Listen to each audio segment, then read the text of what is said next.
Easy physics বই থেকে এই পর্বে আমরা 12 অধ্যায়ের নমুনা সংক্ষিপ্ত প্রশ্নগুলো নিয়ে আলোচনা করব। এক্ষেত্রে খেয়াল করে দেখো, প্রথম প্রশ্নটাতে আমাদেরকে বলা হলো জেনারেটর ও তড়িৎ মোটরের পার্থক্য আলোচনা করো। জেনারেটর যেটা করে, জেনারেটর হচ্ছে যান্ত্রিক শক্তিকে বিদ্যুৎ শক্তিতে রূপান্তর করে। অন্যদিকে মোটর তার বিপরীতটা কাজ করে, মোটর হচ্ছে বিদ্যুৎ শক্তিকে যান্ত্রিক শক্তিতে রূপান্তর করে। তারপরে হচ্ছে জেনারেটর একটি তাড়িৎ চুম্বক আবেশ নীতির উপর ভিত্তি করে তৈরি করা হয়।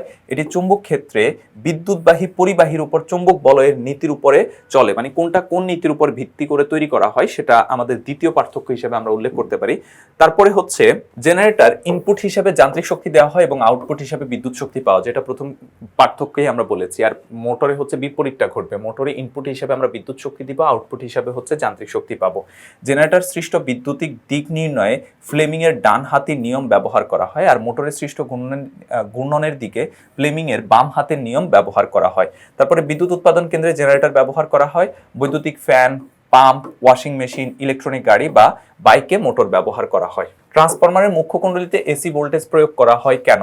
কারণ এসি ভোল্টেজ যদি প্রয়োগ না করা হয় তাহলে এই ক্ষেত্রে তড়িৎ আবেশ সৃষ্টি হবে না। তড়িৎ আবেশ যদি সৃষ্টি না হয় তাহলে ট্রান্সফরমার আসলে আলটিমেটলি কাজ করবে না, অর্থাৎ এই ক্ষেত্রে ভোল্টেজ ট্রান্সফরমার ঘটবে না।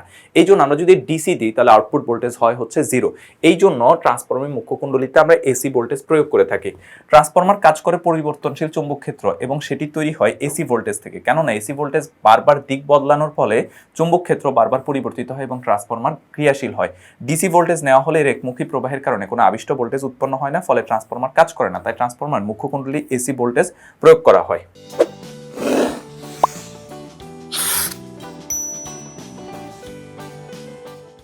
ট্রান্সফরমারের কোরের দুই পাশে পেঁচানো তারে অপরিবাহী আস্তরণ থাকে কেন? ব্যাখ্যা করো।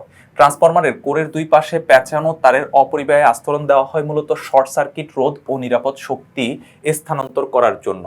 খেয়াল করো, ট্রান্সফরমারের প্রাইমারি ও সেকেন্ডারি উচ্চ ভোল্টেজ ও তড়িৎ প্রবাহিত হয়। যদি তারগুলোর গায়ে অপরিবাহী আস্তরণ না থাকে তবে পাশাপাশি পেঁচানো তারগুলোর মধ্য দিয়ে সরাসরি বৈদ্যুতিক সংযোগ সৃষ্টি হবে, যার ফলে শর্ট সার্কিট ঘটতে পারবে এবং অতিরিক্ত উত্তপ্ত হয়ে ট্রান্সফরমারটি নষ্ট হয়ে যেতে পারে। এই নিরাপত্তার জন্য আমরা এখানে কি করি, উপরে অপরিবাহী আস্তরণ বা যেটাকে আমরা বলি আইসোলেটর বা কাভার ব্যবহার করে থাকি। বৈদ্যুতিক মোটরে কমিউটেটর ব্যবহার করা হয় কেন? ব্যাখ্যা করো। বৈদ্যুতিক মোটরে কমিউটেটর ব্যবহার করা হয় প্রবাহিত বিদ্যুতের দিক পরিবর্তন করার জন্য। বৈদ্যুতিক মোটরে মূল কয়েল যে অক্ষে ঘুরতে থাকে সেই ঘূর্ণায়মান অক্ষটি দুই পাশে অবস্থিত চুম্বকটির দুটি তার এমনভাবে বসানো হয় যেন সেটি কমিউটেটরের মূল বিদ্যুৎ প্রবাহকে স্পর্শ করে থাকে। তখন এমনভাবে বিদ্যুৎ প্রবাহিত করবে যেন এটি তাড়িৎ চুম্বকটি কে বিকর্ষণ করে সরিয়ে দেওয়ার চেষ্টা করে। এছাড়াও মোটরের আর্মেচারকে ঘিরে বেশ অনেকগুলো কয়েল থাকে। এই প্রত্যেকটি কয়েল কমিউটেটর থেকে বিদ্যুৎ প্রবাহ পায় এবং আর্মেচারটি ঘুরাতে থাকে। খেয়াল করি এখানে মূল যে জিনিসটা পড়বো, যে বৈদ্যুতিক মোটরে কমিউটেটর ব্যবহার করা হয় কয়েলের মধ্য দিয়ে প্রবাহিত বিদ্যুতের দিক পরিবর্তন করার জন্য।